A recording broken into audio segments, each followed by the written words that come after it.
bollocks. I've told you, there's a TV channel in Moscow that's having problems, right? I've explained that. No, it's this rubbish. They've got rid of the presenters, the monkey sat there, right? Don't worry about it anyway, I'm telling you, it goes alright. So anyway, in case you were worried, Rick. he's sat there, right? Absolute They get shit. to the first break, they're like, can't believe it, right? You know, viewing figures and that, they're loving it, right? What? No, how did they know the viewing figures in the break? Please do not interrupt And what did the chimp do in the first half? They had a big guest on that week and what does he do? Just talk to himself? They walked off. So Cher comes on. I'm not sure, but say if it is Cher, right?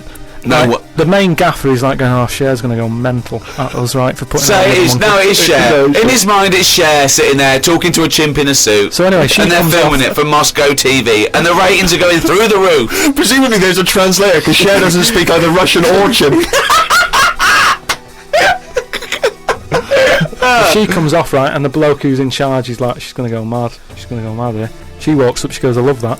She said that's one of the best interviews, right? So anyway, they decided, right, it went so well, kept him on. He's still there. I love the fact that Cher was an idea that Steve threw up, and now she's going, I love that, I love that, I love that, Jim, get me back there. I want to go to Moscow, never mind. Unbelievable. Don't have a go at me, have a go at John, but, you know, if you've got any monkey news, send it in. Podcast at rickygervais.com. From the creators of The Office, Ricky Gervais and Stephen Merchant. Extras, the first series, now on DVD. Who are you? Nobody. What's that? Who? Nobody. That's right. Nobody. And who am I? So the Starsky Hutch, I can never remember.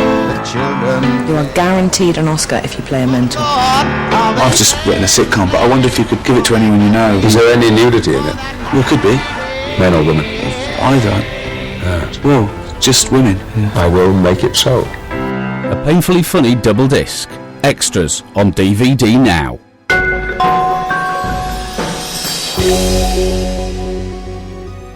Thanks for listening.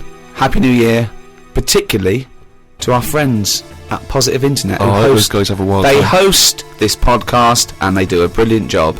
Happy New Year to everyone around the world, and in particular those guys at Positive Internet. And also, Paul Party Animal Parker, have a blinding New Year, because I imagine it's going to be crazy. You don't need to say it to your him. mum's house. I'm insulted that you have to tell him that, because there's no way you need to tell him that. He's going to have a blinding New Year, so don't waste your breath, Steve. That's all from me, Steve Merchant. We've got Ricky Gervais here, and of course Carl Pilkington.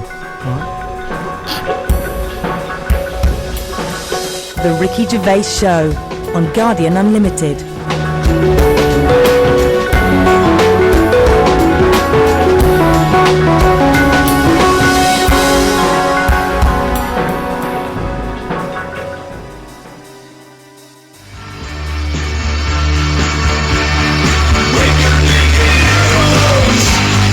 Heroes by David Bowie. On Radio 2, I'm Ricky Gervais. With me, Stephen Merchant. Hello there, Happy New Year. Happy New Year indeed. And across from us, the little fellow who presses the buttons, because, to be honest, we can't be bothered. Yep. Carl Pilkington. How would you describe Carl Pilkington for people who didn't hear the show last week? If you didn't hear the show, Carl is, and he won't want me saying this, because he won't fully understand it, one of the most stupid men I've ever met. Yes, that's absolutely right. He has a perfectly round head. Yeah. I mean, unbelievable. You can see pictures of him. Go to rickygervais.com. We've put up some photographs, just snapshots, and honestly, his head looks like an egg. It's not an issue though, is it? What? We're on the radio. Doesn't matter. They're just trying to paint a picture for people though, Carl. It's important. In fact, I have painted a picture. You can go to the BBC website and you can, I think you can win that if someone hasn't already. But can you download it as wallpaper for your computer? You can. So if you want to see a cartoon representation of Carl, then there it is. It's an original signed by me. I mean, it's not Damien Hirst. No, sure. But I mean, I think it's pretty accurate, Steve. I mean, for people who can't see it, but you can see a real photo but that's Carl Pilkington, one of the most stupid men alive. You know, some people still think that he's an invention. I know. You think that we invented him and we give him lines and stuff, as if we could do that. What, we shaved his head as well and made him live in Manchester for 20 years. It's people who've not experienced Carl before. Hopefully there'll be plenty of Carl later in the show. Well, actually, we've got Carl doing a sermon. The Church of England has been requested by the Church of England, which is unbelievable. Yeah. And I actually went and bought him a little Bible. Right? He did have a Bible. He said the Bible's too heavy. It's got pressing asking for that in Waterstones. Yeah. For a start. And even that was too much for him. He was going, there's 200 pages. I mean, the writing, the letters, the font was about, I'd say, half a centimetre high. Right? Yes. Yes. And but you've read it, have you? I haven't read all of it. I just got some of the highlights. So you only gave him the other day. So we're doing the history of religion, are we? Coming up. What do you mean? Well, what do you mean, what do I mean? No, I'm just doing a little taster. What the problem was, right, last What week... do you mean little taster? What are we Just in trying to case sell someone doesn't- Bibles? It's the biggest selling book in the world. They don't need it. I thought you were going to do a message, a New Year's message. No, but it's kind of been forgotten about a little bit, hasn't it? Oh, yeah. Because of Harry Potter and Yeah, stuff you like say that. the Bible these days. He goes, what's that? What do you mean the Bible? No, but I'm just saying, there's probably, you know, a lot of people out there who've sort of gone, oh, you know, it's an old book, and once something's been around for a bit, you don't sort of visit it. It's like... So this isn't Harry Potter we're talking about. This is the Bible. Yeah, I know, but It's still very popular, Carl. But this film's out. Do you know what I mean? There's films Brilliant. that have been and gone, and it's like, oh, no one's talking about it anymore. I won't bother. So you're giving the Church of England a little bit of boost. Christmas. Excellent, that coming up. Well, Last week, like I just asked, last week on the show we were talking about the gift that you'd arranged to for your girlfriend. how long have you been going out with her again? I think it's about 11 years. 11 years, your life partner, he got a gift when he left his old job of a camera. He didn't even unwrap it, he just passed it on straight away, like passed the parcel to his girlfriend. We were giving him some stick. Everyone, about 90% of people phoning and saying, you are a skinflint, it's awful. How did it go down? She loved it. Did you tell her? Did she love it? Yeah, I think she likes it. Okay. Yeah. I mean, she didn't really have a go on it. I was playing about with it on Christmas Day. Brilliant. Showing her how to use it and that, and said, you know, she's paid for a holiday for us to go away. I said, take it on that, use it. She's loving it. Did you tell her before you gave it to her that you'd got it as a leaving gift for your previous job? Yeah, just before. I mean, I wasn't going to, but because of last Saturday, you sort of put a bit of pressure on and stuff, and I went off and bought her a watch. Nice. I thought a little extra. Well, there was a little present. calculator on from a text account. No, it's alright. It's like a little square Art Deco, the fella said it was. It is nice, I've seen it. Oh, yeah. So And how did you tell her when you came in with the big news? What about the that you camera? hadn't bought the gift? I just I said, oh, you said you wanted a camera, didn't you? Here's one I got from work. Anyway, here's another one. Right. So I just sort of told Fudged her, it. but moved on. Quick. Brilliant. And also, you gave us the devastating news last week that just before Christmas, your mum's budgie died. How was Christmas in your household? Was it... Little bit down. Little bit down, you know, with any death, it's always sad, isn't it, no matter what it is. Yeah. Particularly budgie. Well, I mean, how long she had it? Probably lasted about 8 years or something, which is pretty good, isn't it, for a budgie? Right. Yeah, I think so. Came unexpected, wasn't ill. Right.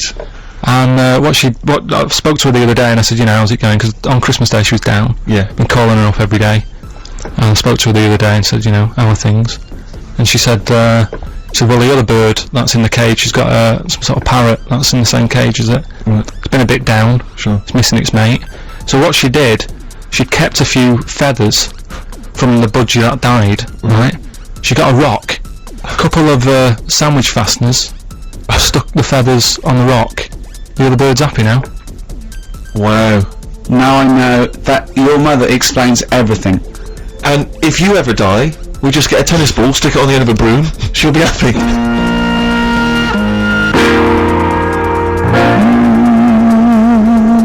Handbags and glad rags by Rod Stewart. That would make a good theme tune. Brilliant. And then it would work really well, perhaps on a DVD. presumably that would still be available in the shops. Wait for any, New Year's vouchers you've got. You're listening to Ricky Gervais on Radio 2 with Steve Merchant and Carl Pilkington. So good Christmases, yeah, all round. Definitely for me. Had a great time, yeah. Carl? It's alright. How does it rate with, what did Suzanne get you? She got me, you see, you were having a go at me about giving her a camera, right? Which was given to you, which was second hand. Essentially second hand. It doesn't really matter that bit. But it's a present that both of us could use, right? And you were making me feel bad about that. That's why I got her a watch, right? Which in a way I can use because I can say what time is it. Sure. But Chico time, isn't it? But the thing is, right? She got me a little printer. Oh, yeah, that's good, yeah. Well, you need a little fella who works in a print shop. Just a little printer to go with a computer and that. But for me, again, that's a present that, you know, we can all be using. You are so ungrateful. It's not that, it's just that, you know, when it's good when you're a kid, isn't it? When Christmas is all about, like, your presents. What did you want when you were a kid? What's your best present you ever had? There's a few things. I mean, one that I always remember one Christmas, right? It was the year when computers first came out, right? And there was one called the Sinclair Spectrum that I wanted, right? What year are we talking? 80? Must be 80, 83, 84, right, yeah. And anyway, I think my mum and dad's got me one, it's under the tree in a big box. I'm thinking, yeah, that's about right. Yeah. About the size of a computer. Brilliant. Anyway, Christmas Day comes. I couldn't sleep and all that. Excited like you are as a kid. Yeah. Get up, open it. It's not the one I wanted. Right? Really? It's not the Spectrum. It was a ZX81. Okay. Right? So I thought, well, I've best not show that I'm disappointed in that. Even as a kid, you have sort of, that thing. You lost that. Now you say, "Oh, it's not what I wanted, Suzanne." But go on. Yeah, but so I sort of pretended I liked it and that. I thought, just play some games on it. I'll just get on with it, right? Anyway, I try and even as a kid, he had the way of the world. I know. His parents have saved up for it. Look at his frown lines. Look, he's frowned since he was about 4. Yeah. Look at those lines. Right. So, but this is why. You'll understand in a minute when I tell you the end of this story. Go on. So, I load up a computer game, which used to take about 10 minutes. Was it on cassette? Oh, yeah. Yeah, it sounds like a fax machine, doesn't it? Yeah. Right. Anyway, it wouldn't load. I was thinking, what's up with this? Is it broke? Right. And I kept trying it.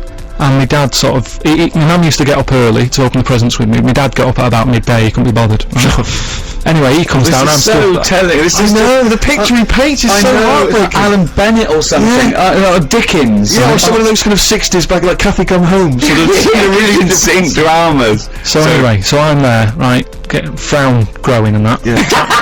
Trying to read this book, thinking, why isn't it working? So my dad has a look, and he goes, oh, you're missing a bit. I said, what? He goes, you need a RAM pack, right? Which is a bit that you put in the back of it that gives it extra memory. Yeah. So I'm like, what do you need? And we're talking about the days when, like, Tandy wasn't open. It wasn't open for days. Yeah. Do you know what I mean? It's like now, by lunchtime Christmas Day, everything's open again. Right? Then you had to wait about 2 weeks. Everyone had a big holiday and everything. Yeah. So I'm like, oh God. I actually started to be sick, like, with frustration. Oh no! What? Do you know what? Well, like I say, I don't know. It must have been about 8 or something. Oh, but that thing of like, what, it's Christmas Day, I can't play with it, and I had to wait for like 2 weeks or what have you. Sat over the kitchen sink, sort of going, stressing out. Hated it. It was a rubbish Christmas. Oh, I love the idea of you going. Stress, isn't it?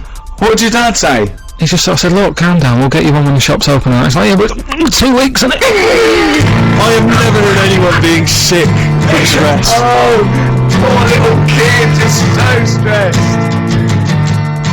Before the trail, we heard Feeder on Radio 2. Steve Merchant here with Ricky Gervais, Carl Pilkington. We were talking before that about rotten gifts, and particularly gifts that Carl's received in the past. We're just actually thinking now, because we've got to give away this, we haven't got to give away, but we're generously giving away a Eurythmics Platinum Disc. So if you're a Eurythmics fan, or indeed if you're not, but perhaps you know someone who is, and maybe you've got some rotten gifts for Christmas, then you can get in touch with us, let us know what the worst gift is that either you received this year, or maybe even in the past, something that really you just was terrible. Maybe you, like Carl, had the poker face when you received it. You politely opened the box, but inside you were dying. But you can get in touch with us at 88291. We've got the email gervais@bbc.co.uk, or you can phone us 0500 288 291. The worst gift ever will receive the Eurythmics Platinum Disc.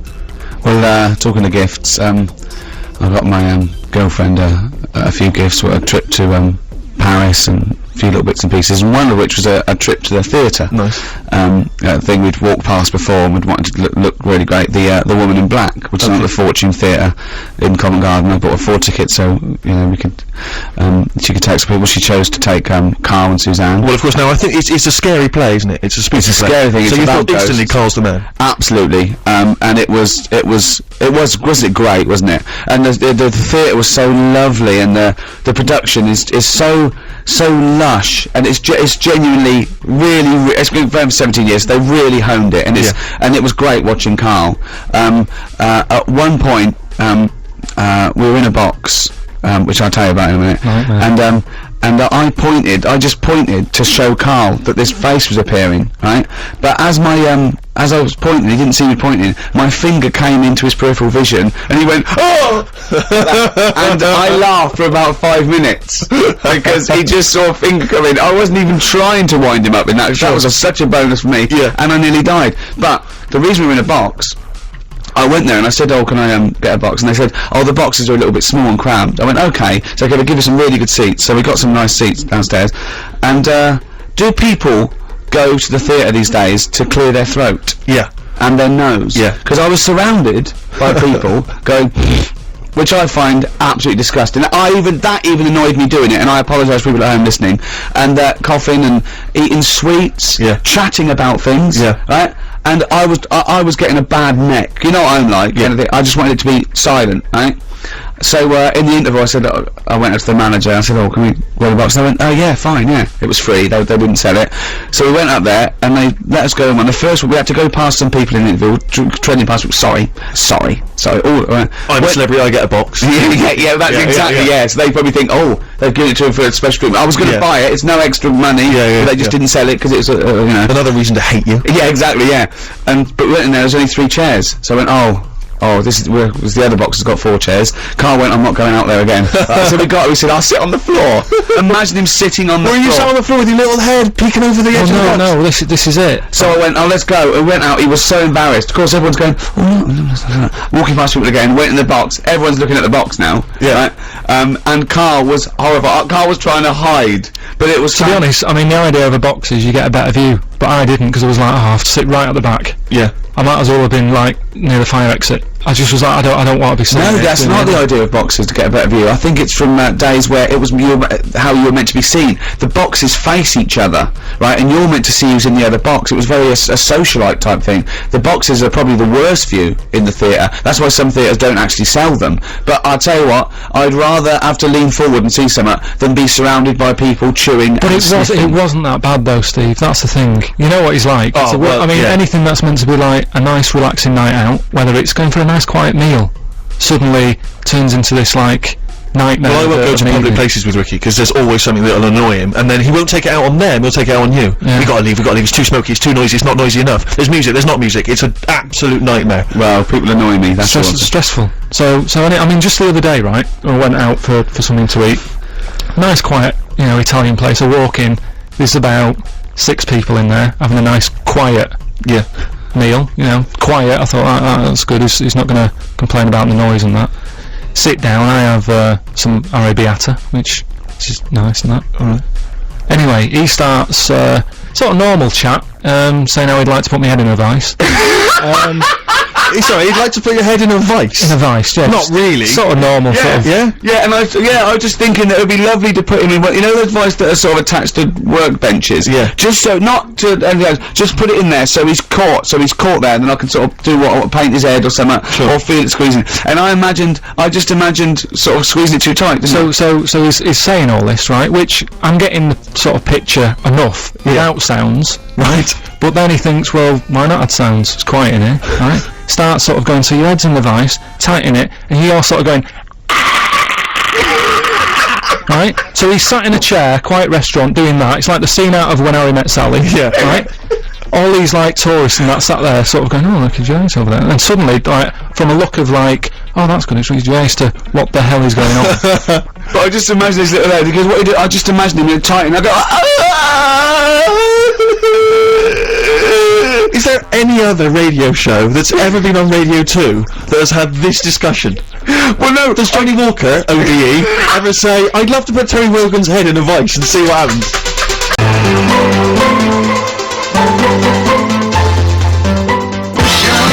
Eurythmics, Here Comes the Rain Again on Radio 2. We've got a Eurythmics Platinum disc to give away, and we'll get to that shortly. You got to keep your worst Christmas gifts ever coming in. You're talking about, Rick, about the nightmarish people you find now in any kind of theatre and the cinemas, because I love the cinemas, and I'm a big movie buff. And for me, I feel that when I go into the cinema, it should be the red carpet treatment. I go all the time. I'm a big cinema fan. I shouldn't have to sit with, for want of a better word, the scum of the world. Do you know what I mean? Scum, you mean anyone who isn't you? Anyone who isn't me. But sometimes, you end up going to the cinema, on a Friday or Saturday evening because you want to be, you don't want to be a sad loner who goes on the Wednesday afternoon. So sometimes you're forced to sort of see these people. And I went to cinema once to see, remember that film Crouching Tiger, Hidden Dragon? Yeah. And I sat there, I thought, this is great. It was a nice big seat, it was fine. And this woman comes trundling in. She was huge. I mean, properly mammoth, like the marshmallow monster at the end of Ghostbusters. Do you know what I mean? Kind of waddling in like that with this tiny little flake of a husband. And she had everything. She had nachos, hot dogs, big soft drink cartons. You know what I mean? It's like, those people, they've gone out to eat, and they pop into the cinema, and if a film happens to be showing there, they'll go and watch that. They've gone for a picnic. They've come to, and there's a film raise, and So they've arbitrarily chosen this film, so she's in there, the trailer's come on, and it's not only is she greedy, but you can tell she's stupid. This trailer comes on for AI, remember that film, Spielberg film, AI? And the trailer is something like, Jimmy is a 12-year-old boy, he feels like a human, he experiences emotion like a human, but he's not a human, he's a robot. Right, everyone goes quiet, and she went to her husband,